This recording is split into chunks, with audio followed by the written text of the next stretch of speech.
var komin. Og byrja på nýtt þá. Frá upphafi. Ok. Að taka tvö hérna.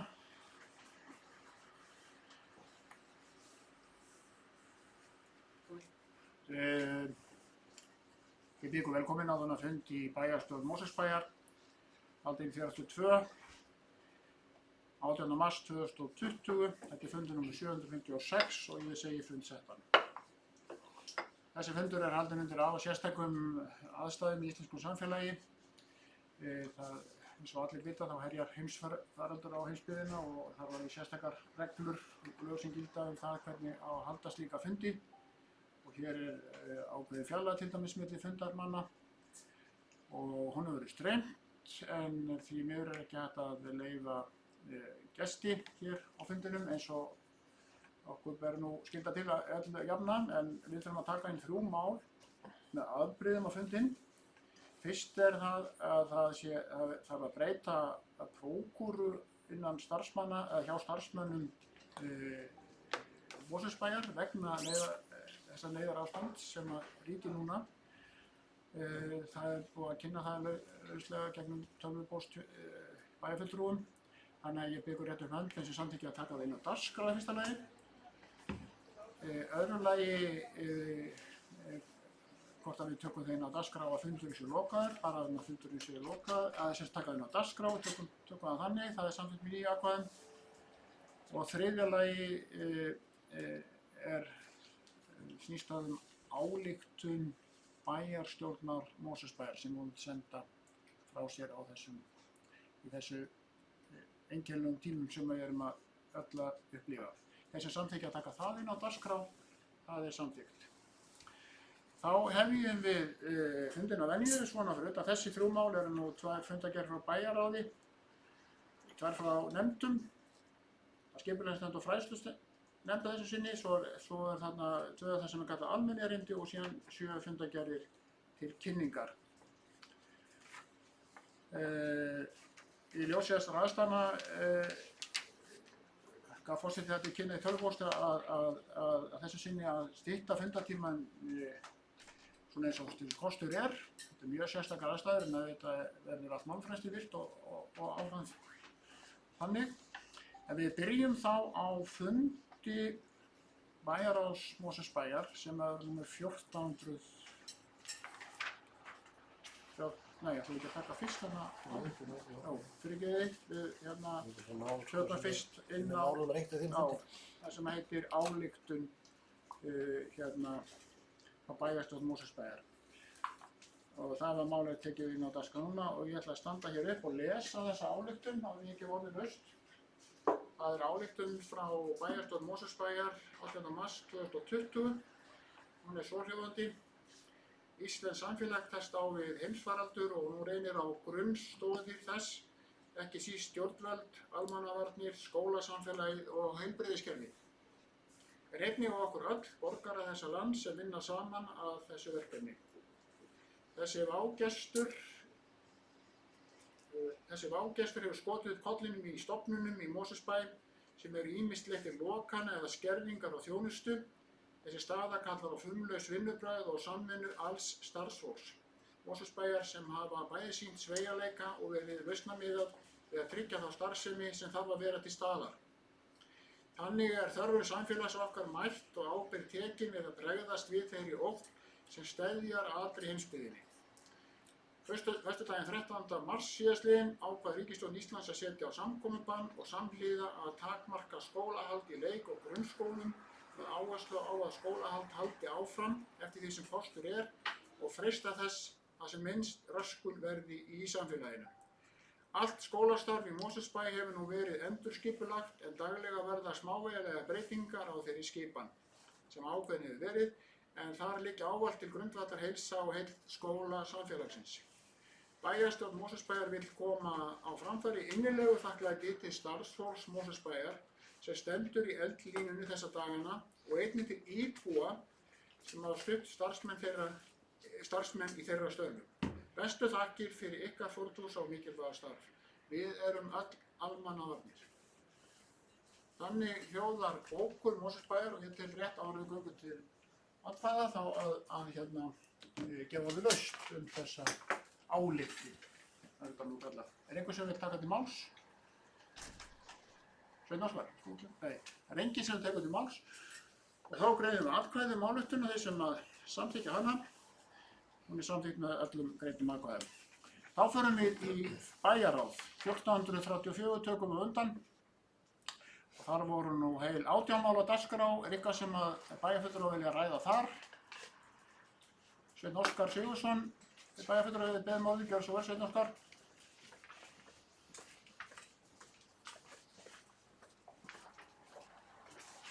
Forseti, nokkrir fundargestir. Það annar mál á dagskrá. Það skýrsla varðandi framvindu Helgavíkurskóla. Ég ætla ekki að hafa þetta langt. Við tökum þetta ekki alveg í réttri röð, við tökum fyrst 1434. Ok, ég undir vissins vindi. Það kemur eftir, þetta var ekki rétt í dagskránni, sko. Við ræðum núna fundargerð bæjarráðs. Ég fór eftir dagskránni, sko. En ok, þannig að get ég ekki, ég fer það bara í næsta fund. Já. Er það í lagi? Já, sko, vill einhver fá orðið 1434, það var, þú varst að Ég hafði bara að kíkja á það. Já, ef við gefum þeim smá umþóttunartíma með það. Við ræðum sem sagt að það víxlast þarna í fundarboði, þannig að við tökum fyrir fundargerð 1434 í bæjarráði Mosfellsbæjar. Og þar voru 18 mál á dagskrá. Forseti. Já. Þú hefur beðið orðið, Haraldur. Gjörðu svo vel, Haraldur Sverrisson. Forseti, mig langaði bara að minnast, skul ekki vilja langorður á það, en sem eina mál nr. 1 viðbragðsáætlun vegna heimsfaraldur veiðisýkinga og sjálfur sem vorum við að samþykkja ályktun það mál hér áðan, en bara rétt að geta þess að þannig að það komum hér fram á þessum fundi að á þennan fund kom framkvæmdastjórinn almannavarna og fór ásamt bæjarstjóra yfir stöðuna sem var þá þegar þessi fundur var haldinn. Það var margt breytt síðan, en á þessum fundi var lögð fram sem sagt uppfærð viðbragðsáætlun Mosfellsbæjar vegna ástands sem þessa og eins og bæjarstjórn veit og almenningur líka að þá hefur verið virkjað neyðarstig almannavarna og viðbragðsáætlun sem sagt í gildi samkvæmt því neyðarstigi. Neyðarstjórn Mosfellsbæjar hefur að sjálfsögðu verið virkjuð, hún fundar hér nokkuð oft, nokkuð reglulega ásamt í að það eru haldnir fundir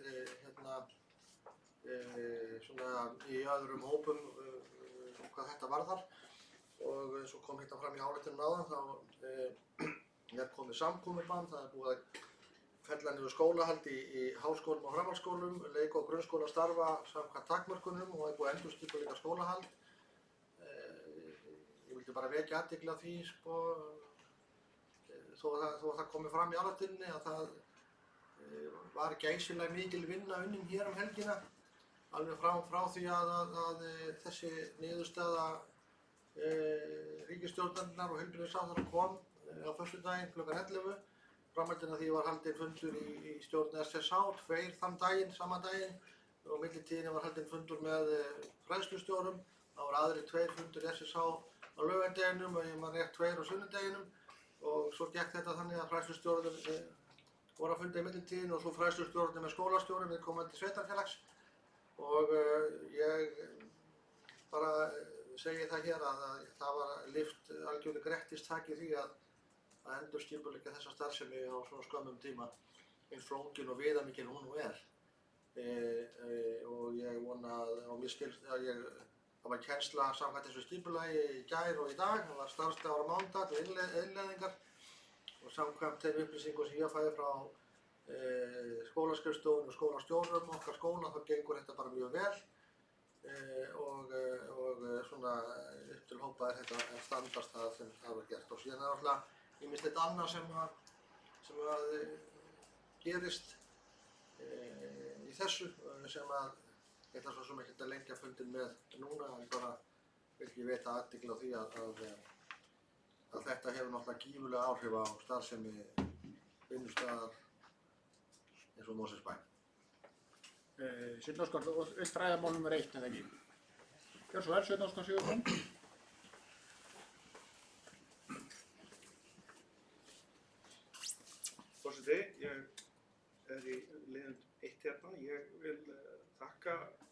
fulltrúum bæjarins sem hafa sendt okkur hérna, bæjarfulltrúum, starfsmenn bæjarins sem hafa verið að senda, bæjarstjóri og þessa vinnu og skilaboðin hafa verið mjög upplýsandi fyrir okkur bæjarfulltrúa. Ég vil bara þakka fyrir þá vinnu og líka þessa fórnfúsa starf sem fólk er að eiga við núna í dag. Þannig að ég vil bara þakka fyrir þetta og góðar upplýsingar.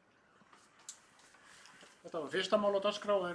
Vilja bæjarfulltrúar ræða eitthvað annað á þessari fundargerð? Kolbrún Þorsteinsdóttir hefur beðið um orðið. Gjörðu svo vel, Kolbrún. Takk forseti, mér langar til að ræða varðandi þetta fyrsta mál í fundargerð bæjarráðs. Mér langar að segja það að með svona hvernig síðasta helgi var og síðasta vika að þessi ótrúlegi upptaktur sem er búinn að vera hér með okkar framkvæmdastjóra sveitarfélagsins í fararbroddi. Það er horft til þessa sveitarfélags varðandi upplýsingargjöf. Það er ekkert allir sem búa því að fá svona góðar upplýsingar eins og við höfum fengið okkar sveitarfélagi. Þannig að hér hafa allir lagst á eitt og það sýnir það bara hvað fólk er ótrúlega samstillt og vakandi yfir öllum málum og sérstaklega þegar svonarlega gerist, þessi staða kemur upp. Þannig að það sem ég er allavega búin að sjá og fylgjast með hér á svona hliðarlínunni síðustu daga finnst mér vera algjörlega til fyrirmyndar og ég veit að það kemur svo sem það kom ekkert margir upp hér til að hrósa oddvita sjálfstæðismanna, það eru fæstir sem að kannski, en ég ætla samt að fá að gera það af því að ég veit að þetta er okkar bæjarstjóri, okkar framkvæmdastjóri og það er alltaf hann sem að heldur hér utan hópinn og ég veit að hann kemur ekki sjálfur hérna upp til að slá sér á brjóst en þetta hefur ekkert verið auðvelt og ég ætla bara að hrós til starfsfólksins og þeir sem hafa staðið hérna í brúnni í hérna síðustu dagana og framkvæmdastjóri fræðslusviðs sem hefur bara verið hér dag og nótt í að endurskipuleggja með skólastjórunum skólastarfið til að bregðast við þessu og svo náttúrulega kannski að lokum þá bara vil ég sem íbúi þessa land segja að hvað það er ótrúlega vel haldið utanum og það var mjög gott að fá Jón með þér hérna utan inn á bæjarráð til að fara yfir þessi mál. Það er gott að það hefur slaknað aðeins á fréttaflutningi í að það sé nú hérna alls konar terroristar í hérna blaðaheiminum sem að vilja ræða úr okkur líftúruna en við púsum okkur í því að taka ekki mark á því. Heldur að hlusta á talningi þetta þríeyki sem stendur í brúnni núna sem er bara með, og ég held að það sé bara leitun að öðru eins fagfólki eins og við höfum fram að tefla. Þannig að hérna, að ég bara vil tala hér fyrir sjálf mig sem íbúi sem er að ætla að láta þetta, með við látum þetta yfir okkur ganga og svo náttúrulega hvernig við höldum hér utanum málin sem bæjarfélag. Þannig að ég vil bara þakka fyrir það líka og takk fyrir. Var það löstur fyrsta mál, Valdimar Birgisson við málið, gjör svo vel Valdimar. Það heitir hér í fundarboði viðbragðsáætlun vegna heimsfaraldurs veirusýkinga. Og geta bæjast það, forseti. Kemur undir fyrsta máli. Ég ætla að taka undir það sem sagt hefur hérna, þakkir til starfsfólk bæjarins að hér hefur unnið dag og nótt eins og við hefur lýst að því að endurskipuleggja starf og að halda batteríunum gangandi. Ég var ekki á þessu fundi á bæjarráði þar sem Jón Viðar kom en ég sit í almennavarnanefnd þannig að verið á okkur fundum með Jón Viðari og þessu verið lýst og verið svona í aðdraganda því. Ég sammála því, það er mikilvægt að við fáum upplýsingar og það hefur verið gert og ég ætlum ekki að standa hérna og krefjast þess að fá okkur meira upplýsingar. Því meira því betra, getum við bara sagt og við sem stöndum í minnihlutanum, ég held að við getum bara sagt að ég segi fyrir mig að við erum bara tilbúin til þess að leggjast á árarnar með einum ef þess er óskað og bara þakka fyrir vel unnin störf hingað til í þessum málum og ég veit að þær upplýsingar sem ég hef leitast eftir hef ég fengið. Þetta er mikið og stórt verk sem er framundan. Við erum núna í einhvern skafli og svo tekum við að leysa úr öllum varðandi fjármálin. Það var samþykkt frumvarp í gær það að breytt fundarfyrirkomulag í sveitarstjórnum þar sem við getum fara að funda í fjarfundum. Ég veit ég er komin aðeins út fyrir efni kannski en samt sem áður er þetta tengt sko. Og það var líka samþykkt í gær, held ég, frekar í dag að fresta skattgreiðslum helming sem væntanlega kemur mikið við fjárhag sveitarfélaga og það er eitthvað sem við þurfum ábyggilega að fara að kljást við næstu viku. En aftur bara þakkir til starfsfólks fyrir vel unnin störf. Orðið laustu fyrsta mál en þá. Einhver sem veit ræða það. Svo er ekki umræður lokið, umræður orðið laust önnur mál. Þessu fundi, nr. 1434 í bæjarráði Mosfellsbæjar. Það engin beðið orðið, þá er umræður lokið og göngum við atkvæði sem staðfesta þessa fundargerð er beinréttur hönd. Það er nýja atkvæði. Nú þarf ég aðeins að ráðfæra mig við fundarritara við samþykktum áðan að taka málið að þessi fundur eru lokaður. Já, það þarf að taka sérstaklega fyrir. Nei, það er bara, hann kinkar kolli, það þarf ekki. En við höldum það áfram og þá förum við í seinni fundargerð Bæjarráðs. Það er þá númer 1435. Þar voru nú færri mál á dagskrá, þar voru 6 mál á dagskrá. Ég gef orðið laust. Já, það er Sveinn Óskar, þú ætlar að ræða það. Eitthvert mál þar, gjörðu svo vel, Sveinn Óskar Sigurðsson.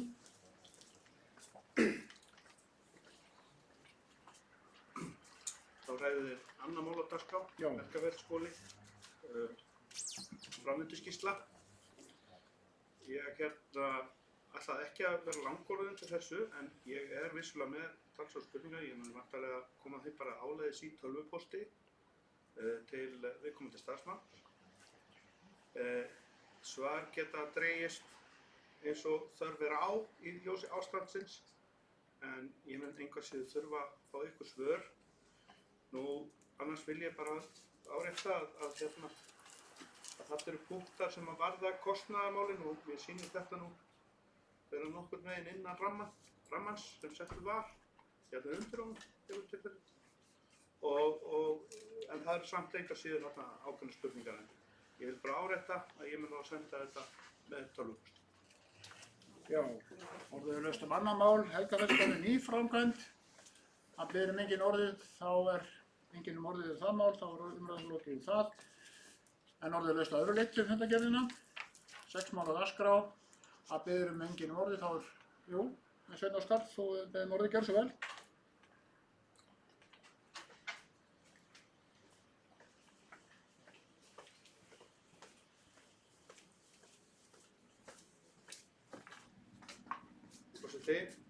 Það varðar 7. dagskrármál, krafa um viðurkenningu bótaskyldu vegna byggingaframkvæmda við Gerplusstræti 1-5. Varðandi þetta atriði vil ég nú árétta annað, að það sem ég mun kannski einnig með sama hætti senda skeyti til bæjarins beiðni til þess að kanna með að lista upp. Það er bætur sem tengja skipulagsmálum sem bærinn hefur þurft að standa straum af síðustu ár. Það þarf að skoða tímabilið með sama hætti, það er til þess að tefja ekki hundinn og til þess að koma þessu áleiðis mun ég senda skeyti í stað þessu bóka. Orðið laust 7. mál, Kveðs Engilhljóðs. Eitthvað sem bæjarfulltrúar vilja ræða annað í þessari fundargerð. Svo er ekki, þá göngum við atkvæða. Þeir sem staðfesta þessa fundargerð er beinréttur hönd. Það er samþykkt með 9 atkvæðum. Þá förum við í skipulagsmálin, skipulagsnefnd, það er fundur númer 511. Þar voru 16 mál á dagskrá og ég gef orðið laust.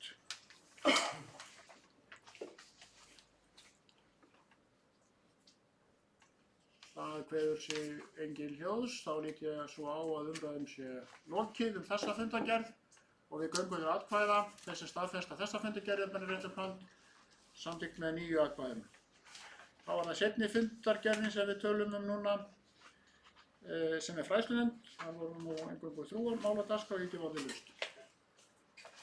Sveinn Óskar Sigurðsson hefur beðið orðið, gjörðu svo vel Sveinn Óskar. Þetta er fræðslunefnd Mosfellsbæjar, fundur númer 374. Það er fyrsta málið, 4.1 á þessum fundi, viðhald varmaskóla, varðar brúarlag. Ég er með bókun hér sem ég vil fara inn, hún hljóðar svo. Bókun M-lista, til leyfi forseta. Gjörðu svo vel. Á síðasta fundi bæjarstjórnar nr. 755 hafnaði forseti gegn orðum bæjarlögmanns eftirfarandi bókun undir þessum dagskrárlið. Er hún því áréttuð hér og færð til bókar. Ég vísa þá í hana. Fulltrúi Miðflokksins áréttar að bæjarfulltrúinn og forseti bæjarstjórnar, Bjarki Bjarnason, bæjarstjórinn, og bæjarfulltrúinn Haraldur Sverrisson, formaður fræðslunefndar og bæjarfulltrúinn Kolbrún Þorsteinsdóttir, formaður skipulagsnefndar Ásgeir Sveinsson og varabæjarfulltrúinn Hafsteinn Pálsson reyna ítrekað að kasta ryki í augu almennings með bókunum þetta málefni og stöðu mála varðandi brúarland síðustu árin. Skýrsla Eflu sem fylgir með í þessu máli bendir til þess að staðfestir grunn að börn hafi verið hýst í skólahúsnæði að brúarlandi sem var heilsuspillandi árabil. Vísa fulltrúi Miðflokksins á bug ásökunum framangreindra fulltrúa meirihlutans í Mosfellsbæ að vegið hafi verið að starfsheiðri starfsmanna Eflu þegar getið að fá óháðan aðila til að taka út viðgerðir á brúarlandi og störf Eflu sem og verktaka. Því síður verið að gagnrýna starfsmenn Mosfellsbæjar, aðra en bæjarstjóra Mosfellsbæjar, sem síendurtekið fer með rangt mál og hagræði staðreyndir. Endalausar bókanir meirihlutans af þessum toga dregur ítrekað út trúverðugleika þess hóps sem skipar meirihlutann hér í Mosfellsbæ og ekki á Bætlandi.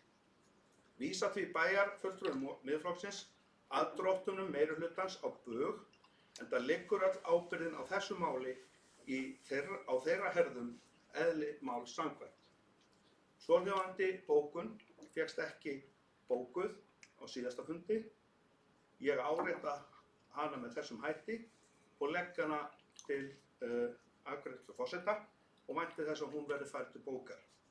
Ég sendi henni í tölvupósti til ritara fundarins. Þetta fundali? Það er skvætti fundali.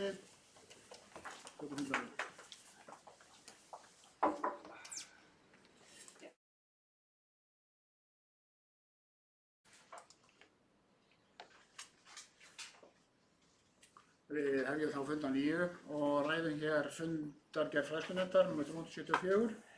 Það var fyrsta mál og Haraldur Sverrisson hefur beðið málið. Það svo verið Haraldur. Já, takk forseti, ég ætla ekki að orðlengja þetta. Þetta var nú nokkru klukkutímar á síðasta bæjarstjórnarfundi að ræða þetta mál. Við erum bara hér með einfalda bókun eða svarbókun, fulltrúa D-lista og A-lista við bókun bæjarfulltrúa M-lista og hún hljóðar svo. Bókun bæjarfulltrúa M-lista er ómakleg, ómálefnaleg og jaðrar við að telja saknæmar aðdróttanir.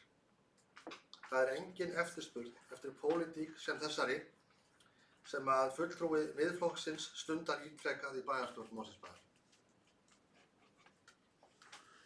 Já, þú er beðið morði, Sundóskar, gjör svo vel.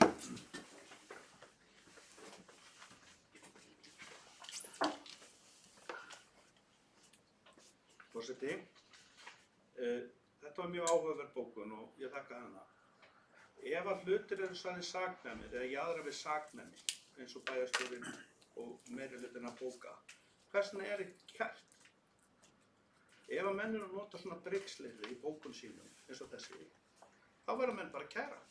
Hver segir að það er ekki gert? Og það er enginn að kæra. Hver segir að það er ekki gert? Það er enginn að kæra. Og það er verið að segja að þetta sé saknæmt að segja í pólitík að það sé verið að reka húsnæði sem er með miklu í. Að ég sé vændur fyrir saknæmt orðalag í bókun, þar sem ég bendi bara á það að skýrsla Eflu staðfestir að meirihlutinn lét reka skólahúsnæði í húsi með miklu. Þetta er eins órökrétt frá meirihlutunum eins og kostur er. Og jafnframt ákveðið sem að barnaskapur að nota orðið sakna á meðan viðkomandi ekki að reka stoðir undir það orðalag með vísun til laga. Það afskaplega undarlegt að fólk leggst svona lágt þegar við erum með skýrslu frá Eflu. Hún segir að það hafi verið mygla í Brúarlandi árabil. Það eina sem ég að segja það í minn bókum að meirihlutinn lét reka skólahúsnæði og meðan var mygla samkvæmt skýrslu Eflu í því skólahúsnæði. Þá kemur meirihlutinn og segir þetta saknæmt að minnast á þetta. Þetta bara barnalegt og ótrúlegt að annars ágætis fólki að koma fram með bókun á þessum stóða. Og það spurningin, það erfitt fyrir forseta að víta sjálfan sig fyrir svona bókum. En hann hugsaði það að áeggjan meirihlutans, sem hann starfar innan, að víta mig á síðasta fundi. Fyrir bókunina sem hann neitaði að kæmi fram, en núna komið fram í þessu fundi. Þetta eins órökrétt eins og kostur á. Og ég bara fagna því að bókun meirihlutans bara flettir ofan á hann sjálf. Og bara mjög gaman að eiga einmitt í svona baráttu, eða hitt og heldur, á þessum síðustu bestu tímum sem nú að væna fólk saknæmi þá sem að benda á vandamál sem verið hefur lengi við lýði varðandi ákveðið húsnæði hérna í bænum. Hver verður þá vændur saknæmi næst sem bendir á að eitthvað sé að og hætta á heilsu fólks á Íslandi? Hver ætlar að bóka það? Það skýrsla hérna hjá Eflu sem liggur fyrir og ég vísa í hana. Og ég árétta einnig að þessi skýrsla lýsir yfir því að það var mygla í húsinu. Þannig að ég segi bara ágætt að þessi bókun meirihlutans kemur fram. Hún lýsir bara þeim sem að hana leggja fram. Orðið laust fyrir að ekki hvað sé ljós fyrsta málið. Jú, Kolbrún Þorsteinsdóttir hefur beðið orðið. Við ræðum fyrsta mál áfram. Það heitir hér Viðhald Varmárskóla. Gjörðu svo vel, Kolbrún. Já, takk forseti. Varðandi þetta mál Brúarland og þær viðgerðir sem voru fram þar. Við fengum sérfræðinga til að skoða Brúarland. Það kom ýmislegt þar ljós sem þurfti að laga. Reyndar löngu eftir að það var farið af stað með að laga húsið vegna þess að kennsla var að hefjast. Það var brugðist hratt og vel við. Skýrslan segir okkur hvað var lagað. Húsnæðið sannarlega orðið gamalt og þarfnast viðhalds. Það búið að laga Brúarland. Húsnæðið hefur verið skólahúsnæði áratugi aftur og ég held að bara í eðlilegu viðhaldi húsnæðis þá koma inn sérfræðingar, þeir taka út húsnæðið var lagað, það var gefið út skýrslan liggur fyrir, kennsla heldur áfram. Brúarland ennþá á sínum stað, stendur ennþá uppi og það ennþá kennsla. Ég ætla ekki að ræða þetta eitt frekar. Takk forseti. Já, Ásgeir Sveinsson hefur beðið orðið. Gjörðu svo vel, Ásgeir. Forseti, ég kem undir sama máli, Brúarland, aðeins varðandi þegar verið að takast á bókanir og þær bókanir tvær sem að liggja fyrir þessu máli. Þegar að fulltrúi Miðflokksins talar að það sé verið að væna hann að hafa bent á eitthvað í skýrslunni, þetta snýst ekki það og hann veit það alveg sjálfur. Hann kýs að fara ekki rétt með staðreyndir í því máli. Það sem er verið að benda á í okkar bókun meirihlutans, það er það að þegar að fulltrúi Miðflokksins að slá því föstu að meirihlutinn í Mosfellsbæ og ekki bara þá meirihlutinn, heldur þá þeir sem að starfa hér að þessum málum og væntanlega þá starfsmenn líka og aðrir sem að hafa það eftirlit með húsnæði í Mosfellsbæ, þeir hafi vísvitandi staðið að því eins og hann talar að halda börnum í kennslu í stór hættulegu húsnæði og án þess að gera nokkuð skapaðan hluti í því og svo framvegis. Þetta snýst málið og þetta snýst hvort að mögulega hann búinn að baka sér saknæmi með því að brigsla kjörnum fulltrúum þetta og það einfaldlega bara kemur í ljós þegar stjórnsýsluna hefur verið að skoða hvað það varðar. En það sem ég vil segja í þessu sambandi það að Varmárskóli og Brúarland hafa farið í gegnum miklar endurbætur, núna undanfarin misseri og undanfarin ár reyndar. Það kemur að því að það kemur viðhald í okkar nýja glæsilega Helgafellsskóla og mögulega verður það viðhald fólgið í því að það mun koma upp einhverjar rakaskemmdir þar og ef það myndi gerast þá við því brugðist. En þá myndi Sveinn Óskar, fulltrúi Miðflokksins, koma hér upp þegar viðgerðin væri lokið í því og væntanlega brigsla þá sömu eða stjórnendur bæjarfélagsins sem myndi vera á þeim tíma það að þeir væru búin að halda skólabörnum í skóla stórhættulegum, vísvitandi án þess að gera nokkuð skapaðan hluti í því. Þetta svo ótrúlegur málflutningur en hann kemur ekki á óvart. Já, fleiri hafa ekki passið hljóðs. Þetta mál, fundargerðin til umræðu öðru leyti, það voru reyndar aðeins 3 mál. Sveinn Óskar hefur óskað til að taka til máls, en 2 eða 3 annarkvort. Gjörðu svo vel, Sveinn Óskar.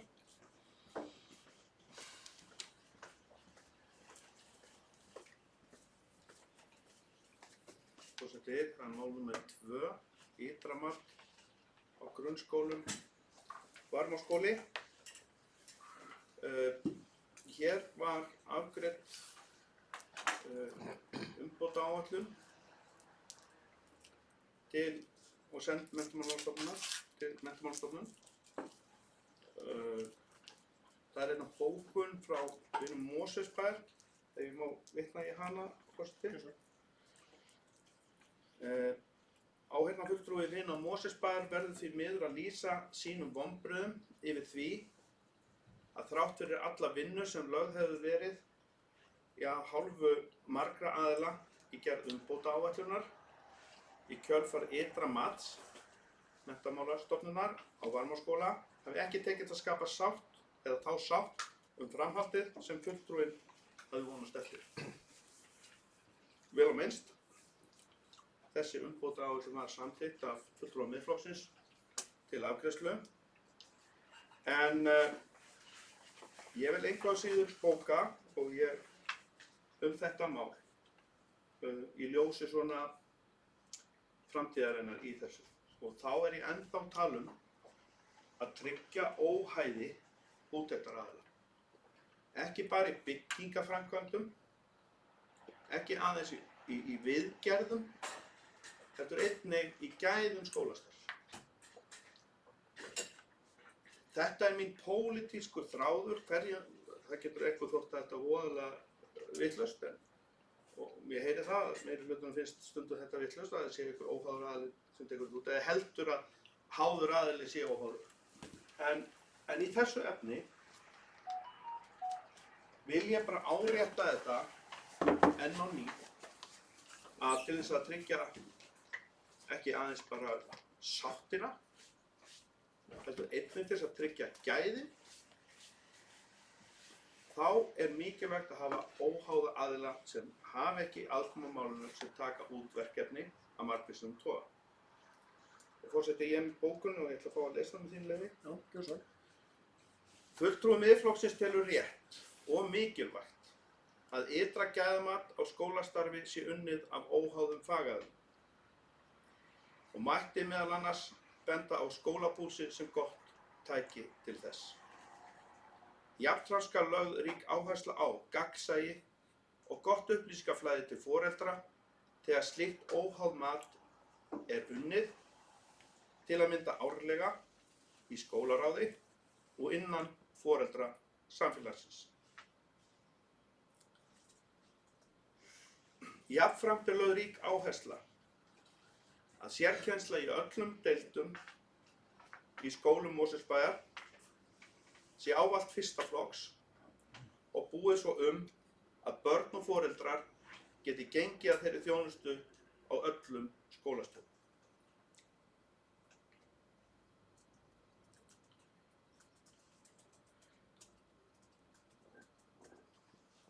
Þetta skiptir máli. Ég nokkuð sáttur með þessa úttekt sem var unnið af hálfu þeirra sem gerðu það frá Menntamálastofnun. En það er mjög mikilvægt að við lesum líka í það hvað við getum gert til þess að ná þessari sátt skólastarf almennt. Eins og ég hef sagt áður, þó það sé eitt barn sem á erfitt og það sé eitt barn sem er í erfiðleikum, þá er það einu barni of mikið. Ég hef ávallt sagt það.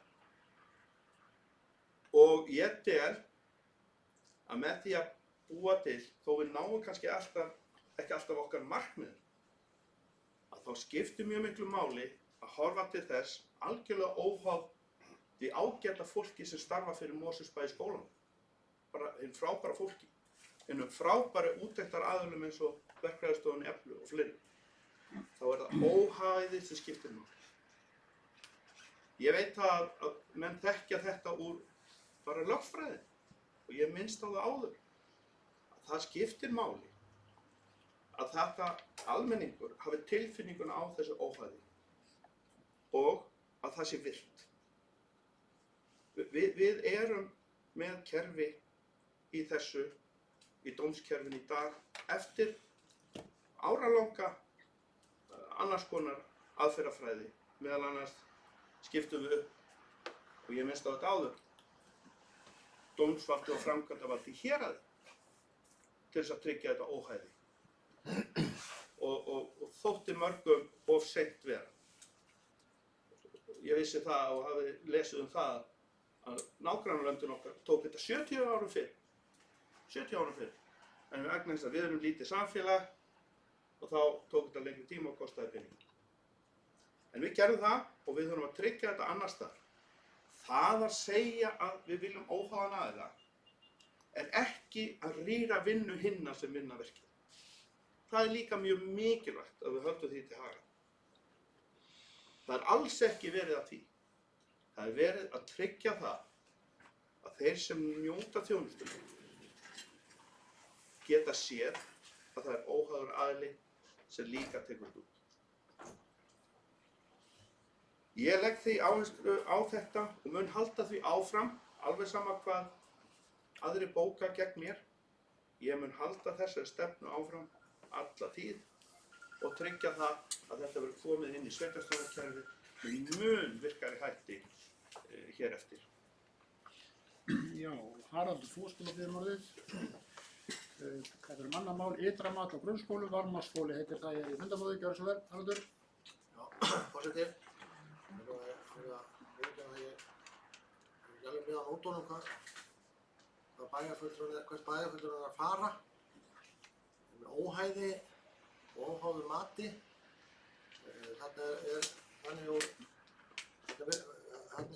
Þannig málum vaxið að það er Menntamálastofnun sem er að gera svokallega ytra mat á varmaskóla. Menntamálastofnun hefur það hlutverk að gera svokallega ytra mat á öllum skólum landsins, gerir það með reglulegu millibili og gerði til að mynda svona ytra mat á varmaskóla síðast, fyrir 10 árum síðan eða svo, eða 9-10 árum, og held ég hafi tekið út alla skóla Mosfellsbæjar með reglulegu millibili. Einhvern veginn fannst mér bæjarfulltrúinn vera að tala um það að það væri eitthvað óhæði í því. Ég veit ekki, ég meina að Menntamálastofnun hefur þetta verkefni, þetta hlutverk. Ætla þess ekki bara samkvæmt lögum, ég finnst það líklegt. Allavega er þetta gert með þessum hætti. Þannig að Mosfellsbær hefur ekkert með það að gera. Mosfellsbær valdi ekki þennan úttektaraðila. Þetta bara með þessum hætti. Mosfellsbær hafði hins vegar óskað eftir því við Menntamálastofnun að varmaskóli er tekin út þar sem það væri í þessu svokallega ytra mati vegna þess að það er töluvert langt síðan að það var gert síðast. hvort sem það var ástæðan fyrir því að það var gert núna eða ekki, það veit ég ekki, en það var allavega þannig að Kynlíf Ásgeir að slaka á símanum. En það var allavega gert með þeim hætti að það var tekið út núna og ég svo sem hef ekki frekari skýringar á því, en ég bara veit ekki alveg hvað að ná við með þessu óhæði, ég bara náði því. Já. Þetta skal þú að beða orðið aftur, gjör svo vel. Varstu búinn að senda bókunina til Þingvallavegar? Gjör svo vel, hvernig stöðna? Forseti, það er eins og bæjarstjórinn hlust ekki, en ég ætla að ítrekka þetta. Ég las í bókunni árlega. Menntamálastofnun tekur út 10 ára fresti. Þannig að það stendur árlega. Og það skiptir máli ef sko, bæjarstjórinn hristir höfuðið, en hann getur svo sem hlusta á þessu upptöku bara aftur. En málið er þannig vaxið. Við erum með þessar lögbundnu skyldu Menntamálastofnunar. Fyrir foreldra sem vilja reglulegt mat er 10 ára mat, 10 ára milli þessar matskerða of langur tími. Þess vegna erum við að tala skólapúlsinn og ég veit að bæjarstjórnin þekkir það fyrirbæri. Það er notað í öðrum skólum fyrir bæjarna og hefur verið notað. Og það er bara leiðilegt og leitt til þess að hugsa að bæjarstjórinn reynir að misskilja hlutina. Hann veit betur en hann kemur hérna upp og segist misskilja. En það er ekkert svo sem nýtt og þetta er eitthvað taktík sem hefur virkað áður, en ég vona að hún fari nú að úreldast. Nú, hér er verið að tala að skólapúlsinn sem dæmi, nota bene, það geta verið fleiri flottir aðilar sem geta tekið út. En hann er svo þekktur og er nokkur víða sem tekur á miklum hluta skólastarfsins og er viðurkenndur. Þess vegna nefni ég hann. Þetta getur svo sem verið bara einhver annar sem er óháður en getur tekið svipað svið eins og skólapúlsinn. Og það segir líka að það verður að vera aðgengi að gögnunum strax og tekið fyrir samkvæmt lögum bara grunnskólalögum í skólaráði. Þar er vettvangur. Nú, síðan nefndi ég það varðandi þessi sérgreinakennarar. Mér skilst að vanti sérgreinakennarinn yngri deild Valhússkóla í dag. Og það þarf að laga þetta. Þetta er gæðamál. Og foreldrar vilja að með þessu sé fylgst og þetta sé virt og burt sér frá öllum erfiðleikum sem við eigum í dag, þá kemur dagur eftir þennan dag og foreldrar held ég vilja að svona úttektir séu unnar og maður veit aldrei hvenær kemur að erfiðleikum barna, en skóla og börn fara inn 6 ára bæjarstjórn. Börn fara inn í skóla 6 ára og 10 ára seinna fara þeir úr skólanum. Menntamálastofnun kannski bregst ekkert við, það getur ekki komið skýrslu til þess að hjálpa þau börn sem að lenda milli skips og bryggju á 10 ára fresti. Það verður að vera árlega. Og þetta verður að vera snart og gagnsætt og óháð úttekt.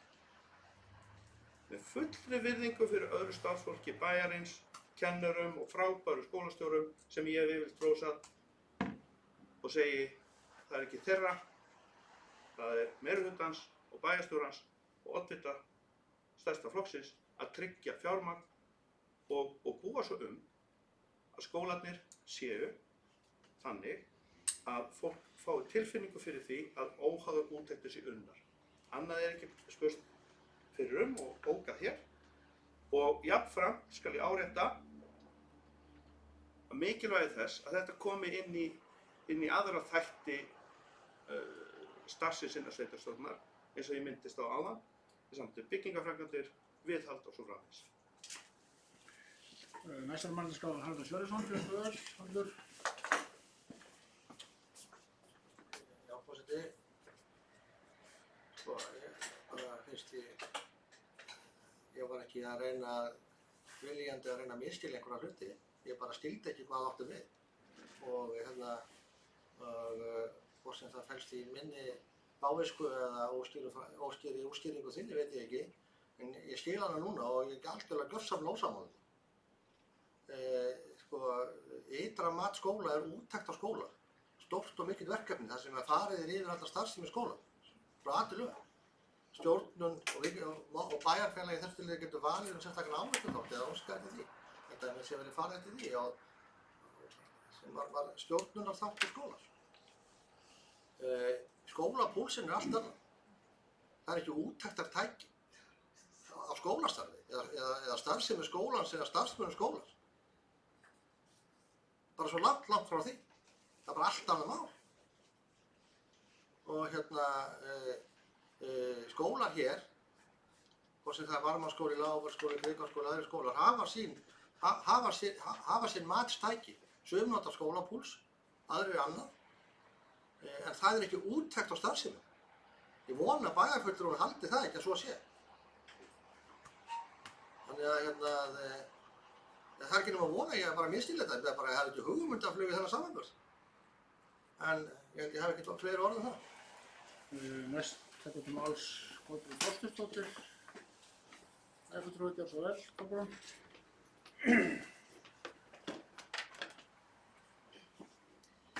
Já, takk forseti. Ég hef búin að koma svo oft hérna upp og ræða ytra mat skóla og skólamælingatæki eins og skólapúlsinn og annað slíkt. Og ég var að segja alveg eins og bæjarstjóri þá vissi ég ekki á hvaða leið bæjarfulltrúi Miðflokksins var hérna í upphafi síns máls. En síðan áttaði ég mig á því að þarna er náttúrulega hrapallegan misskilning að ræða og ég vil líka segja það í hvert skipti, eða það er að segja ég sem formaður fræðslunefndar og við sem bæjaryfirvöld að reyna að halda vel utan skólan okkar, utan kennarana og nemendur og bregðast við þessum gríðarlega barnafjölda sem flutti hérna í bæinn á fáum árum, að í hvert sinn sem bæjarfulltrúi Miðflokksins stígur hér í pontu að það bara fer mig hrollur. Ég get bara ekki að því gert. Það fer hér einhvern veginn, málflutningurinn er slíkur að ég veit ekki úr hvaða svörtustu kímum þessi málflutningur kemur. Hvað er verið að tala hérna? Að Menntamálastofnun sé ekki óháður aðili. Að skólapúlsinn sé eitthvað mælitæki á það hvernig meta á skóla. Hvaða hvurslags bull er þetta eiginlega? Ég veit ekki hvaðan hann fær sínar upplýsingar, forseti, en mér finnst þessi málflutningur þetta er rót vandans í skólamálum hérna í Mosfellsbæ. Það er akkúrat svona tal, einhverjir eru að tala, einmitt með þessum hætti, bulla og blaðra hér í einhverjum hornum eitthvað sem á sér enga stoð. Þannig nú verð ég að leiðrétta og ég sem talsmaður skólamáli í Mosfellsbæ, ég get ekki setið undir þessu lengur, ég get ekki setið undir því að enn einn miðflokksmaðurinn í okkar samfélagi sé kominn hér til að útmá allt sem viðkemur okkar samfélagi. Málflutningurinn er slíkur að ég veit ekki, þetta ætti kannski heima inn í einhverjum hvítum húsum í Bandaríkjunum. Ég get svarið það, þetta er með ólíkindum, ég get ekki setið undir þessu, en nú ætla ég að reyna að útskýra og vonandi allir skilji hvað ytra mat þýðir. Og það að við séum að biðja einhvern eða Menntamálastofnun komi hingað til að meta okkur og sé ekki, þetta er svona, ég þekki fólk sem er mjög uppfyllt af svona samsæriskenningum. Og það er eitthvað sem fólk verður að eiga við sig sjálft. En sem sagt, við sækjum það á hverju einasta ári til Menntamálastofnunar að láta taka út okkar skólastarf. Af því það er mjög mikilvægt varðandi skólaþróun og gæði skóla, einmitt með nemendan í fyrirrúmi og mjög mikilvægt tæki fyrir skólastjóra að fá þessa úttektir á Menntamálastofnun. Við sækjum það á hverju einasta ári og við höfum verið svo heppin að ég held að núna sé búið að taka út allar okkar stofnanir. Það er langt síðan, það er rétt, það eru 10 ár síðan að varmaskóli var tekin út, en við höfum sótt um það á hverju einasta ári og það er alls ekkert öll sveitarfélög sem fá þessa úttekt á allir skólar. Við sækjum um það hverju einasta ári og ef að Menntamálastofnun á ekki að gera það, hver væri þá hæfari til þess? Menntamálastofnun er eins óháður aðili og auðvitað getur, en ég held að misskilningurinn hafi kannski verið sá, eins og rektorinn minn áðan, að skólapúlsinn sé einhver óháð fyrirbæri. Skólapúlsinn er til að heyra viðhorf þeirra sem að svara þar könnunum. Það er viðhorfskönnunar fyrirbæri. Fyrir þá skólastjórnendur sem að vilja það nota og fara ofan í kjölinn á því. Það er allt annað heldur en það sem að Menntamálastofnun eða ytrarmatið gengur út á. Eða kannski, maður kannski ekki allt annað, heldur svona við hliðina. Þannig að við fengum þessa úttekt. Það eru fullt af frábærum punktum sem komið þarna fram sem að skólastjórar munu nota til að fara áfram með inn í sitt skólastarf og hefja í rauninni áframhaldandi gott starf, eða halda áfram með gott starf. Þarna er nýr skólastjóri sem að hefur aldeilis látið til sín taka og vill gera vel og nýj í brúnni og hefur alls konar nýjar hugmyndir sem er bara mjög jákvætt. Þannig að þarna eru fullt af punktum sem að verður áfram unnið með. En það að einhver athugasemd varðandi samskiptin við stjórn, vantarlega, ég ætla bara að tala um það eins og ég held að við vitum öll. Mér skilst það að sé einhver samskiptavandi við einhverja örfá aðila í stjórn foreldrafélagsins við skólastjóra. Ég held að það sé, vantarlega það bara annað skólastjóra, en því hinn er alveg ný og hún hefur varla fengið einhvern samskiptavanda í arf. Ef hún hefur fengið það, þá er ég, eins og ég þekki hana, þá held ég að hún hafi nú beðist undan þeirri gjöf. Þannig að hún er virkilega að reyna að leggja sig fram. Þá er þetta vantilega samskiptavandi einhverja örfára aðila, mér skilst einhverja 4, við þennan eina skólastjóra. Og þessi eini skólastjóri hefur meira segja boðist til þess að víkja af skólaráðsfundum. Af því að þar sé einhver debatt sem á sér stað. Hún hefur sagt bara, heyrðu, ég skal bara ekki setja þessi fundi lengur. Hún hefur þá reynt að bakka. Þannig að í 1600 foreldrasamfélagi Varmárskóla, að það sé að vera að tala um einhvern samskiptavanda, þá held ég að þessir örfáu, sem telja að þarna sé einhver samskiptavandi á ferð og að við erum að fara að kalla til einhver teymi til að leysa það. Ég hef bara meiri trú á fólki eins og en það leysi ekki þennan vanda sjálft. Heimili og skóli er búin að vísa þessu máli frá sér. Menntamálaráðuneytið er búin að vísa þessu máli frá sér og segja bara leysi þetta. Þetta er ekki til að hafa áhyggjur af. Þetta eru, samskiptavandi er alltaf til að áhyggjur af. En það að tala um einhvern samskiptavanda í svona stórum skóla þar sem að 99% foreldra eru bara tiltölulega ánægðir með þessum skóla, sem ég held að sé bara mjög vel gert. Að við erum að eyða púðri hérna í einhver hluti sem að, eins og við komum fram að fræðslunefndarfundinum. Það voru all þessi atriði sem að komu fram í ytramatinu sem að enginn hafði áhuga á að ræða nema samskiptamálin og einmitt þetta mælitæki. Það var þetta tvennt. Það voru tugir atriða sem hefði mátt skoða og ræða og tala um hvað væri ótrúlega vel gert og hvað verður mikið gert í framtíðinni og hvað kennarar og skólastjórar eru að leggja mikið á sig til að fara eftir þessu skjali sem að verður nú til þeirra leiðarljós í vinnunni á næstu misserum. Nei, púðrið fór í samskiptavanda, væntanlega þá einhverja 3, ég veit ekki hvað margir eftir, ég veit að skólastjóri vill bakka út og ég veit að hún vill leggja sig fram.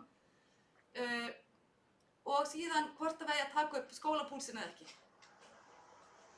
Ég held að þetta er allur gangur á því hvaða mælitæki hentar best. Svo kom reyndar framkvæmdastjóri fræðslusviðs, hún Linda, kom með ágætisábendingu það við værum aldeilis að láta taka með puttan á púlsinum varðandi rannsókn greiningu. Við fáum þau inn og látum gera mjög ítarlega könnun og líðan okkar barna. En ég nenni ekki að sitja undir þessu lengur, en ég vantilega þarf ég að gera það eitthvað áfram af því að fólk virðist bara ekki skilja og fólk virðist vera ótrúlega tilbúið til að sitja fast í þessum pitt. Þessum litla drullu pitt sem eftir er í því að fara áfram með Varmárskóla á þann stað sem við viljum hafa hann. Fólk vil draga niður aftur með einhverja samsæriskenningar á lofti það að það sé eitthvað ómögulegt þarna inni. Mig svíður þetta og ég get ekki setið undir þessu lengur og mér finnst þessi málflutningur skaðlegur. Hann er skaðlegur fyrir bæjarfélagið okkar og ef að 90% vilja horfa í ljósið en hinn 10% í myrkrið, þá ætla ég að biðja þessi 10% að horfa þangað. Við getum ekki leyft, jú, fólk getur náttúrulega gert það sem það vill, en við getum ekki, ég get ekki setið undir því að fólk tali svona og fari með skólan okkar á þennan stað sem miðflokksmennum er svo tamt að gera. Takk fyrir. Já, næstum mæðurskar var Sveinn Óskar, hann nú ekki sér frá, sko,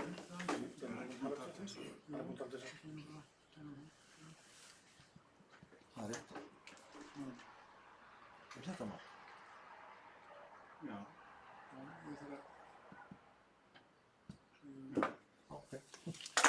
Bæjarfulltrúi Sveinn Óskar, varst þú búinn að biðja um þetta mál? Ég var búinn með 2 skil. Já, það var svo, mér syndist þú ekki að merkja, en það er einn bæjarfulltrúi búinn að biðja um það er Valdimar Birgisson. Gjörðu svo vel, Valdimar. Takk fyrir. En aftur Varmárskóli. Ég held að þegar við fórum á þennan fund þá var það svona haft á orði að við ætlum að reyna að hafa þetta stuttarfund. Það er nú of seint núna, hann verður ekki stuttur. Við erum ennþá að rífast Varmárskóla. Við erum ennþá að rífast Myglu og ég ætla nú svo sem ekki að leggja mikið efnislega til málana þar. Hérna erum við að ræða umbótaskýrslu Varmárskóla út af eitra matri sem að Menntamálastofnun gerði. Og ég er búinn að sitja fundi hjá Varmárskóla sem foreldri og koma að þessari vinnu. Og ég held að þetta ræðupúlt sé ekki rétti staðurinn til að fara með einstaka liði þar og ræða, geri það á öðrum vettvangi á þessum tímum, sko, núna. Og ég hef bent á það, sko, það er nánast engin starfsemi í dag í Varmárskóla. Það er ekkert það að ræða að það sé hvort hún sé góð eða slæm. Það er bara verið að róa lífróður og ég vil bara senda starfsfólki að bestu kveðjur og bara baráttu kveðjur fyrir því að koma starfi á eins og hægt er og að sjálfsögðu nemendum og foreldrum. Og ég held að þetta sé líka við svo komin í eitthvað svona micromanagement í stjórnum skólans. En það er tvennt þarna sem verður að tala um, sko. Það er annars vegar þetta með könnun hvernig á að gera. Það stendur í grunnskólanum reyndar að það eigi að gera það. Það eigi að vera mælikvarðar og eigi að mæla árangur skólans. Og skólapúlsinn er umdeildur, það er rétt. Og ég held að það sé samt skárri heldur en þessar kannanir sem gerði voru, þá má alveg ræða það. En það er eitt sem áður sem að þarf að nefna á, sko, það er samt í þessari skýrslu sem rauður þráður, það er sagt að það þurfi að laga samskiptavandamál foreldrafélagsins og stjórnendaskólans. Og það þarf bara að gera það. Og það er rétt, sko, þú veist, að búið að senda þetta til heimilis og skóla, senda þetta til menntamálaráðuneytis, það þarf bara að gera þetta. Hvernig sem það er gert, það þarf bara að gera þetta og ég heyri það og ég get alveg fullvissað ykkur um það. Það verður ekki gert í þessari ræðupúlti. Það verður ekki gert hér. Þetta er síðasti staðurinn, heyri ég, sem að það verður list, sko. En það þarf að laga þetta mál, laga þessi samskipti. Og enn og aftur ég ætla ekki að hafa þetta lengra. Bara óska Varmárskóla alls hins besta og að munum það að við ættum að beina orðum okkur þannig að við einhvern veginn verum líka uppbyggjandi fyrir skólan, að við tölum þannig að við leggjum eitthvað gott á okkur þegar við erum að tala um skólan, sérstaklega á þessum stundum eins og við erum núna. En jafnframt megum við ekki gleyma því að það er allt í lagi að koma með smá gagnrýni. Það er allt í lagi að benda á þetta. Við þurfum ekki endilega að taka því mjög illa og ég ætla að segja þetta með samskipti við foreldrafélagið. Þetta er ekki alveg þannig að það séu bara einhver örfáir aðrar. Þetta er víðtækari en það. En engu að síður þá liggur sökin eflaust mjög víða. En það er alveg klárt að lausnin þarf að koma frá stjórnendum skólans og skólaeigendum. Þeir þurfa ekki að leggja sig fram til að leysa þetta. Og ég er ekki að gera lítið úr því að það getur verið erfitt og allt það, skilur. En það er verkefni okkar. Það er verkefni þeirra sem stýra þessum skóla. Og ég er alveg sannfærður það er ekkert mjög flókið verk. Það er ekki það flókið. En og aftur, bara vöndum okkur og sprittum okkur munið það og verum góð. Já, fleiri koplar og stjórnbæðinir. Það er svo bara að fá fulltalið þegar umræði lokið. Já, Kolbrún, gjör svo vel.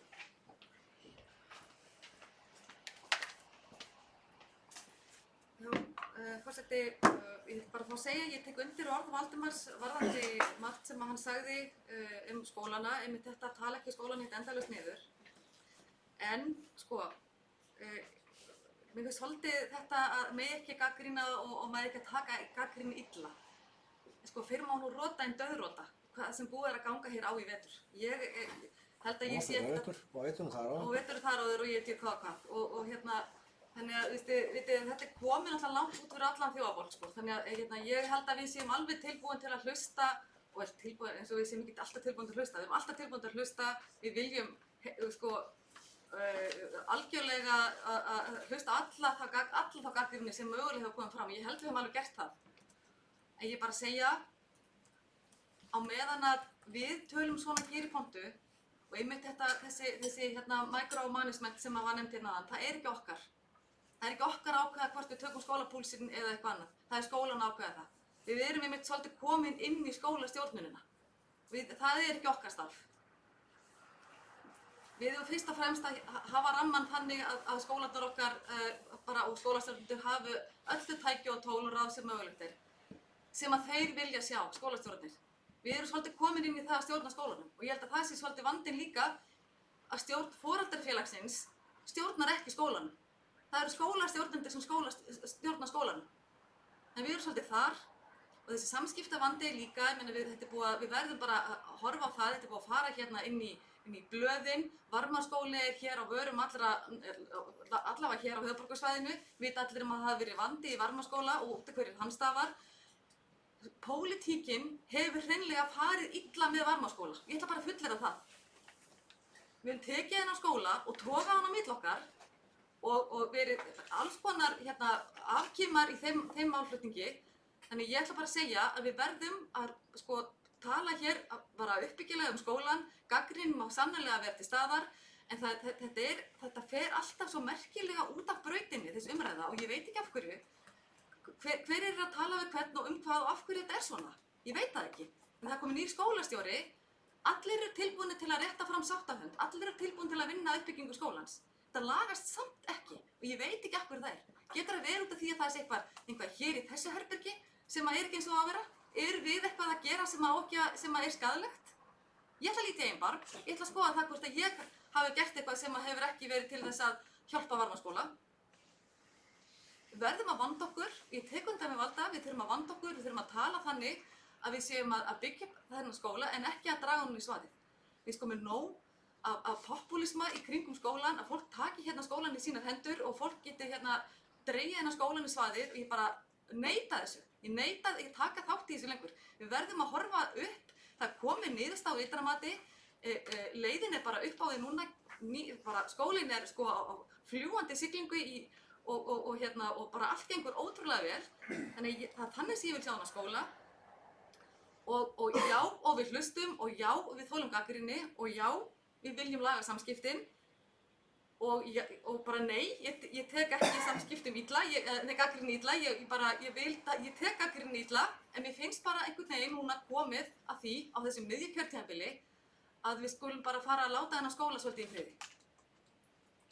Við erum allavega ekki að stjórna hann, við erum ekki inn í daglegri stjórnum skólans. Þetta mat liggur fyrir, þetta var ótrúlega flott vinna, gerð á methraða, mjög faglega gert.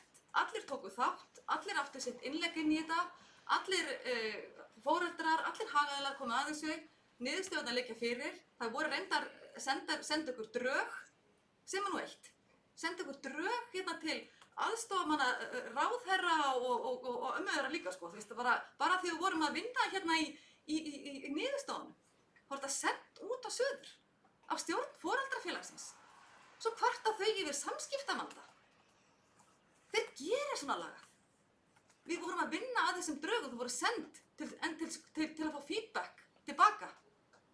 Og það er ennþá verið að vinna þetta. Þannig að sko, svo skilur fólk ekki í því að þessi eitthvað samskiptavandi í gangi. Við hljótum öll sem höfum einhverja smá sko, heila brú í hausnum að átta okkur á því að þetta er ekki til að laga samskipti að gera þetta svona. Og ef fólk er svona ósátt, ef stjórn foreldrafélagsins er svona ósátt við það að það hafi ekki verið hlustað á einhverjum 2 liðum og gert nákvæmlega eins og þau vilja, að þá er þetta bara sendt út á suður og bara ráðherra á allir pakkinn. Þetta er náttúrulega ekki lagi. Þetta er ekki vinnubragð sem kalla það bara, já, wow, við skulum öll vinna þetta saman. Þetta er frábært að vinna með ykkur. Ég held ekki, ég tel ekki svo vera. Þannig að, en núna liggja þessi vinna bara komin á blað. Málið heldur áfram, skólastjórnendur halda áfram að stjórna skólanum ásamt deildarstjórum og kennurum sem huga daglegu starfi. Ég ætla að taka undir orð Valdimar að segja bara gangi skólanum okkar vel áfram í dag. Það er ótrúlega vinna, það er ótrúlega dálæg á þessu fólki og ég held að akkurat í þessi árferði og núna að þá ættum við að líta í eigin barm og skoða það, bara gefum skólanum frið, leyfum þeim að vinna vinnuna sína og ég held reyndar að ég verið að leiðrétta bæjarfulltrúa Miðflokksins. Ég held að fulltrúi frá vinnum Mosfellsbæjar hafi staðið einn að þessari bókun. Ég sá ekki hvort að ég kann að vera rangt hjá mér. Það er rétt þér. Já, það var fulltrúi, þannig að ég hefði nú viljað sjá kannski frekar fulltrúa vinna Mosfellsbæjar koma fram og ræða þetta því að þeirra fulltrúi í fræðslunefndinni hafði sig nú mest fram. Ég held að Miðflokksfulltrúin sem satt inn í fræðslunefndinni átti mjög gott innlegg þar. En ég ætla bara, þess að ég segi, ég er baráttukona fyrir bættum skólabrag. Mér finnst ég búin að vera leggja inn töluvert og við sem bæjarstjórn. Varmaskóli hefur verið í okkar fangi hérna allt og lengi og ég veit ekki sko að örfáar manneskjur geti farið svona með stofnunina út á suður með væntanlega með einhverja aðstoð, væntanlega. Ég bara ætla ekki að láta það viðgangast lengur. Ég veit að ég tala hér fyrir hönd margra sem að fólki finnst vera nóg komið. Takk fyrir. Já, það var búið að skoða til fundarliða, spurning hvort Já, við gefum umræðan er búin. Já, höldum áfram umræðunar og Margrét Guðmundsdóttir hefur orðið. Gjörðu svo vel, Margrét. Já, forseti og bæjarfulltrúar, ég ætla nú ekki að hafa mörg orð þessa umræðu í viðbót við Varmárskóla. Ég hef komið hér á nokkra fundi og alltaf verið þessi Varmárskóli og það er eiginlega samt, alltaf eiginlega engin veit hverjum erum að kenna. Það er gagnrýni á hinn og þessa og öllum áttum. Ég reyndar hjóaðins eftir því að það er verið að finna einhverjum á tellifebruar nokkra í foreldrafélagi. Ég bara er þannig, ég vil bera virðingu fyrir öllum í foreldrafélaginu og þó þeir séu á öðrum skoðum, þá hafa þeir rétt á að koma því á framfæri. Og hér var talað að vinir Mosfellsbæjar hefur lagt fyrir bókun sem er rétt og ég kannast ekki við að Miðflokkurinn hafi verið með í því. Áttaði mig ekki alveg á það sem Sveinn fór að lesa hér áðan. En ég tek bara sko með glöðu geði undir það að það sé unnin umbóta áætlun og aðalatriðið að henni sé bara eftir henni verði unnið samkvæmt áætlun. Síðan er þetta að gagnrýna það, verði það ekki gert. En mér finnst við ættum aðeins að gæta orð okkar og vera alltaf að tala um eitthvað einn skólastjóri, hinn skólastjóri og einhver annar skólastjóri hlýtur þá hafi verið ómögulegur eða kom nýr skólastjóri og mér finnst við vera að tala bara ekki sanngjarnt um fólk sem er hérna viðstatt og ég er bara allir gæti hófs í orðum sínum og gangi skólum, Varmárskóla og öðrum skólum Mosfellsbæjar sem best í þessum erfiðu dögum sem framöndan eru. Takk. Það var búið að óska til fundarliði og við gerum fundarliði.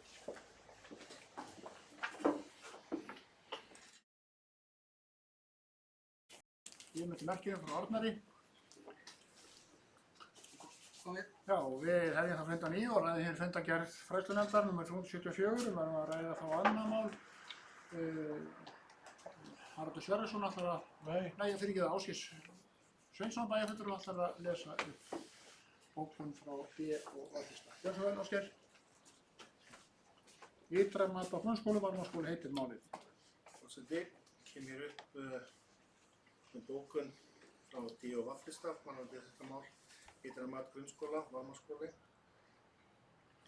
sem að er verið að svara hér bókun frá Miðflokksins. Bókunin hljóðar svo. Umrætt ytra mat er unnið af Menntamálastofnun samkvæmt 35. grein laga grunnskóla nr. 91/2008.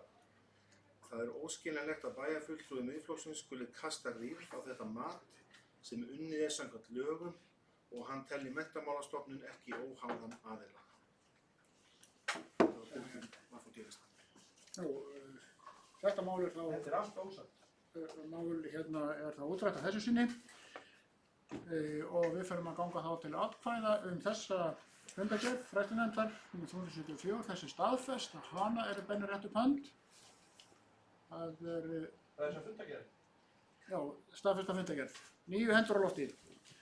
Þá er komað inn almenn erindi og við förum þá í 5. mál, þetta að lesa þann titil samstarfssamningur skipan heilbrigðisnefndar og nauðsynlegar breytingar á samþykktum stjórn vegna efnis hans.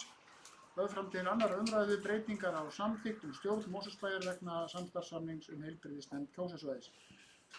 Haraldur, þú er með orðið, gjörðu svo vel, Haraldur. Forseti, ræða hana samstarfssamning og tilraunina til þess að breyta samþykktum í kjölfarið á því. Það náði fyrir að komið þetta óformlegt samkomulag milli bæjarfulltrúa í Mosfellsbæ og Seltjarnarnesi að breytingar yrðu gerðar á skipan heilbrigðisnefndar í samræmi við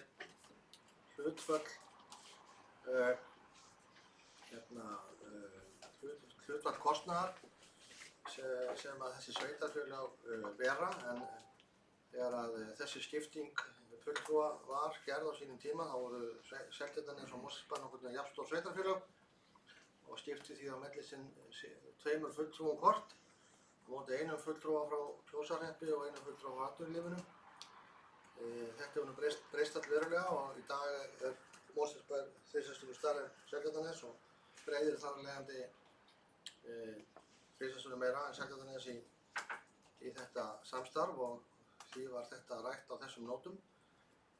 Síðan þegar að þetta kom til afgreiðslu á bæjarstjórnarfundi í Seltjarnarneskaupstað þá féllu atkvæði þannig að það voru 4 atkvæði bæjarstjórnarmanna þar gegn því að breyta eða gera nýtt samkomulag, 3 með, það er að segja bæjarfulltrúi sem hafði áður lýst í okkar eyru að hann væri sammála þessu, hann skipti skoðun og þannig fór það. Þannig að það er ljóst að það er ekki grundvöllur fyrir því lengur að breyta þessum samþykktum með þessum hættum, sko ekki viljið þess sveitarfélög og reyndar fylgdi svo Kjósarhreppur í kjölfarið. Þannig að við hér í meirihluta, eða við hér bæjarfulltrúar D og Vaflista erum hér með tillögu og svo bókun, kjölfarið á henni sem er svona kannski eins konar greinargerð með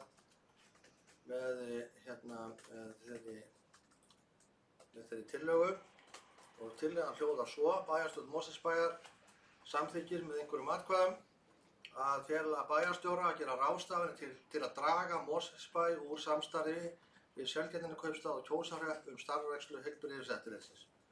Þessu er farið á leit við ráðuneyti umhverfis- og auðlindamála með vísan til heimildar í 4. málsgrein 45. grein laga nr. 7/1998 hollustuhætti og mengunarvarnir að eftirlitssvæði 10 innan sviga Kjósarsvæði verði lagt niður í núverandi mynd. Mosfellsbær verði færður í eftirlitssvæði 9 innan sviga Hafnarfjarðar á Kópavogsvæði og reyndar Garðabær með því líka, eða gerðar verði aðrar breytingar á eftirlitssvæðum þannig að Mosfellsbær verði ekki lengur hluti á eftirlitssvæði 10. Þetta er þess tillagan og bókunin er svona: heildarkostnaður Mosfellsbæjar á rekstri heilbrigðiseftirlits Kjósarsvæðis nam á síðasta ári rúmlega 26 milljónum króna, eða 70% af heildarkostnaði við rekstur þess. Líklegur árleg kostnaðarhlutdeild Mosfellsbæjar í samstarfi við Kópavog og Garðabæ og Hafnarfjörð yrði 7 milljónum króna á ári. Mosfellsbær á þrátt fyrir það einungis 2 fulltrúa af 6 í heilbrigðisnefnd Kjósarsvæðis. Það er óásættanlegt að Mosfellsbær greiði 3/4 hluta kostnaðar en hafi einungis 1/3 hluta fulltrúa í nefndinni. Þar sem hreppsnefnd Kjósarhrepps og bæjarstjórn Seltjarnarneskaupstaðar hafa nú hafnað samstarfssamningi sem hefði falið í sér að fulltrúum í heilbrigðisnefnd Kjósarsvæðis yrði skipt í betra samræmi við skiptingu kostnaðar af starfseminni á Mosfellsbæ til annarra kosta völ en að draga sig úr samstarfinu. Þessi tillaga og þessi bókun hefur verið sent ritara. Ritara, ég ætla ekki að voru laus bæði málið sem slíkt og svo þessa tillögu frá bæjarfulltrúa D og V-lista. Já, orðið laust. Hver sig, einhver problem úr því? Ég vil vilja fá fundar. Já, það beðið fundarlega og við verðum að sjálfsögðu við því.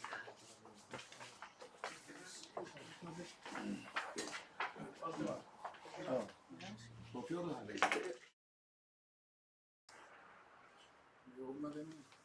Við hefjum þá fund á nýju og ræðum ennþá 5. máli á dagskránni, samningur skipan heilbrigðisnefndar og svo framvegis. Það hefur komið hér til í fundarhlíðunum að fresta málinu og forseti ætlar að bera það einfaldlega upp til atkvæða. Þeir sem eru samþykkir að fresta þessu máli eru bennir réttu hönd, einhverja móti. Það eru 8 atkvæði með og 1 situr hjá.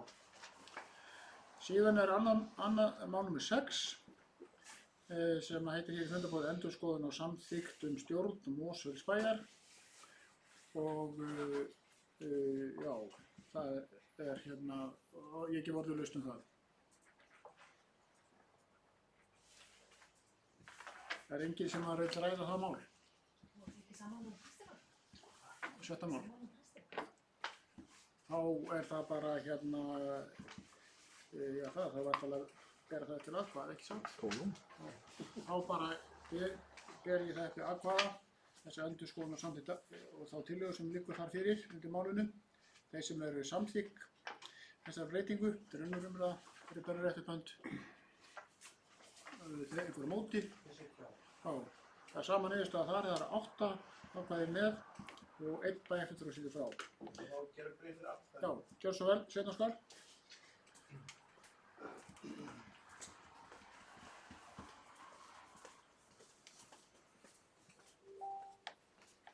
Forseti, það kom óvænt atvik þar sem að tillaga barst inn á fundinn bara á þess að það hefði fylgt með dagskránni.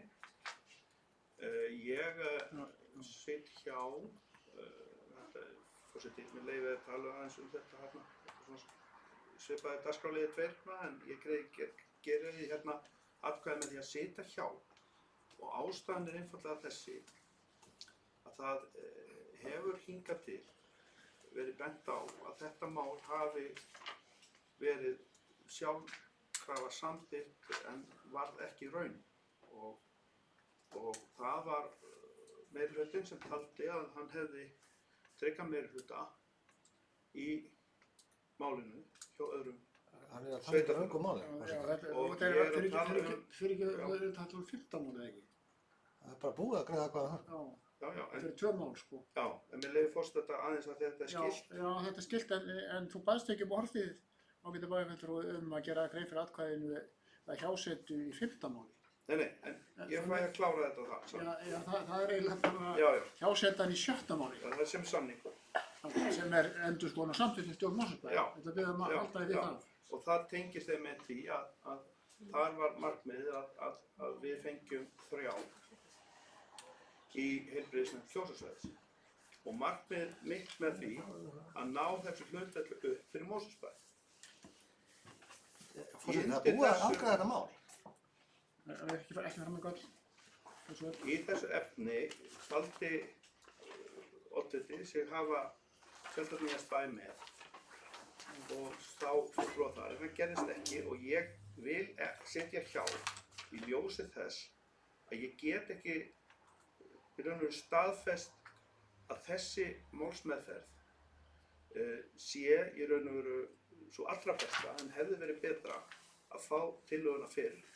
Ég sit hjá vegna þess að undanfarið þessa máls er óljós og ég vil tryggja það í framtíðinni að þegar svona mál koma upp að þá fáum við tillögur og málefnin betur skýrð fyrir meirihlutanum, frá meirihlutanum, en var hér áður fyrr.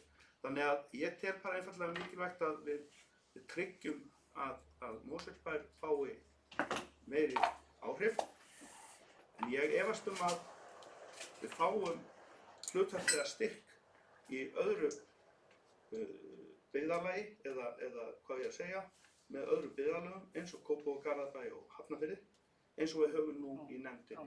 Þannig að ég vil bara gera ráð fyrir því.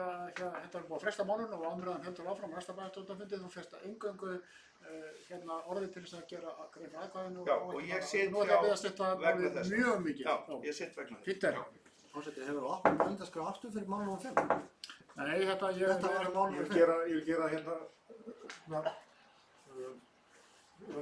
fundarstjórn forseta. Gjörðu svo vel.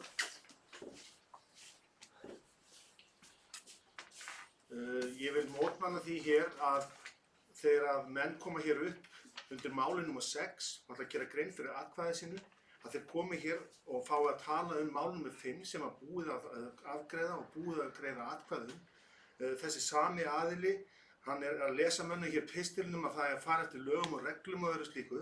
Þannig að ég mótmæli því að það sé hægt að opna hér mælendaskrá þegar að búið er að loka þessu máli og menn koma hér upp á einhverjum forsendum að gera grein fyrir atkvæði sínu og fara tilbaka í mál sem er búið að afgreiða. Sömu aðilar og eru að umvandla hér fyrir fólki í tíma og ótíma alls konar hluti. Það hlýtur að ganga það sama alla hér í bæjarstjórninni. Já, ég vil taka fram að forseti gerði einmitt athugasemd tvisvar sinnum hér meðan Það er stoppað. bæjarfulltrúinn hafði orðið. Það fekk orðið til að gera grein fyrir atkvæði sínu mál nr. 6. En vissulega fór hann yfir í mál nr. 5 sem hann bað ekki orðið að gera grein fyrir atkvæði sínu þar. Hyggst forseti opna mælendaskrá aftur fyrir mál nr. 5? Nei, það er nú ekki ætlunin, en ég leiðbeindi honum tvisvar sinnum en hann fór nú ekki eftir þeim leiðbeiningum samt. En ég vil þá, á þessu sinni er þessum 5 málum lokið og 5. málið að fresta til næsta fundar. Þá eigum við eftir að taka mál fyrir sem að við samþykktum hérna inn á fundin og er nr. 7. Það kom svona með seinniskipunum inn og tengist einmitt því ástandi sem er hér í samfélaginu öllu. Það kom nú inn til bæjarfulltrúa, það þarf að greiða, þetta snýst um breyting á prókúru hér innan hús. Vilja bæjarfulltrúa að ég lesi þetta upp eða eru þið tilbúnir í atkvæðagreiðslu þetta mál? Enginn þarf ekki að lesa þau upp. Þeir sem þá ætla ég bara förum við bara beint í atkvæðagreiðsluna ef enginn ber orðið. Bæjarfulltrúar hafa kynnt sér þetta. Þeir sem samþykkja þetta sem er lagt til hér í þessu litla tölvupósti sem kom þetta mál benni réttu pann, það eru 9 hendur á lofti. Þá er eftir endaspretturinn hérna sem eru fundargerðir til kynningar. Við göngum í það og það er fyrsta lagi notendur á fatlaðs fólks. Hélt fund 9. mars síðastliðinn, þar voru 2 mál á dagskrá og ég gef orðið laust. Það kveður sér engin hljós, þá er umræður lokið og fyrirgefið, það eru 2 hendur á lofti, nú sjá ég ekki hver var undan. Var það Rúnar Bragi Guðlusson sem það orðið, gjör svo vel, Rúnar Bragi. Þetta er sem sagt notandar á fatlaðs fólks, það var fundur 9. mars hérna í þessal helgarhættu. 2 mál á dagskrá, gjör svo vel. Já, forseti, fundarmenn. Mér langaði bara að því að á þessum fundi notendaráðs þá var, mér langaði kannski að tala um það að það er verið að tala þarna fyrirhugaða vinnu á opnum íbúafundi sem var auglýstur í síðasta Mosfellingi.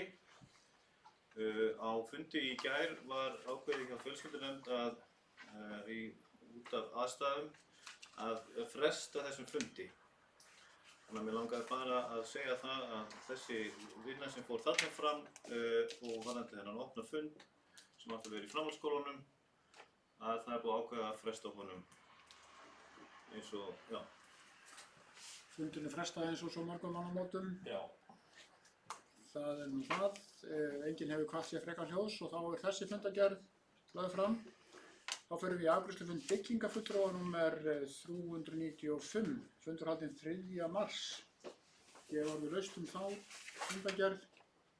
6 mál á dagskrá. Þá kveðið sé engin hljóðs, þá hún lögð fram. Síðan kemur hér í 9. mál sem fundargerð frá það sem vel að kalla SSH, Samtökum Sveitarfélaganna á höfuðborgarsvæðinu. Það var fundur númer 92, hélt fund föstudaginn 21. febrúar síðastliðinn í Hamraborg í Kópavogi og ég gef orðið laust þar. 8 mál á dagskrá þar. Það kveður sér engin hljóðs, þá sú fundargerð lögð fram. Nú, síðan kemur, bitum við alltaf með þessum númerum. Síðasti fundur 92, svo næsti fundur, við erum eitthvað skrítið númerakerfið. Það var fyrirgefið, þetta var skipulagsnefnd. Þetta eitthvað skrítið. Svæðisskipulagsnefnd, afsakið. Búið að breyta. Já, það er búið að breyta. Ég er hérna með gamalt hérna, já. En hérna vil ég opna aftur málið að þetta. Þetta var, mínu fundarbóði var það uppalega stóð þarna Samtök Sveitarfélaga á höfuðborgarsvæðinu. Þetta var skipulagsnefnd höfuðborgarsvæðisins. Svo allir séu með. Þá kemur 10. mál og það er vissulega Samtök Sveitarfélaga á höfuðborgarsvæði sem fundaði núna 7. mars síðastliðinn, fundur númer 484. Ég orðið laust þá fundargerð. Það eru 6 mál á dagskrá. Það kveður sér engin hljóðs og þá sú fundargerð lögð fram. Þá förum við í stjórnarfund hjá Sambandi Íslenskra Sveitarfélaga. Það er fundur númer 879. Og sá fundur var haldinn 28. febrúar síðastliðinn, Borgartúni. Mörg mál á dagskrá á venju, 31 mál, gef orðið laust hana. Það kveður sér engin hljóðs og sú fundargerð lögð fram. Síðan kemur hér fundur Samtaka Sveitarfélaga á höfuðborgarsvæðinu, reyndar hann nummer 483 og haldinn 2. mars síðastliðinn. Þar voru 14 mál á dagskrá. Ég gef orðið laust og það kveður sér engin hljóðs og þá sú fundargerð lögð fram. Að lokum er fundur, svokallar eigendafundur hjá Sorpu byggðasamlagi og það er 13. síðasta málið. Þessi fundur var haldinn 17. febrúar síðastliðinn í Hamraborg 9 í Kópavogi. Ég gef orðið laust. Það kveður sér engin hljóðs þetta og þá var svo fundargerð lögð fram. Nú er komið að leiðarlokum á þessu fundi sem er haldinn hér mjög óvenjulegar aðstæður. Ég þakka bæjarfulltrúum fyrir fundarstundina og segi fundi slitið.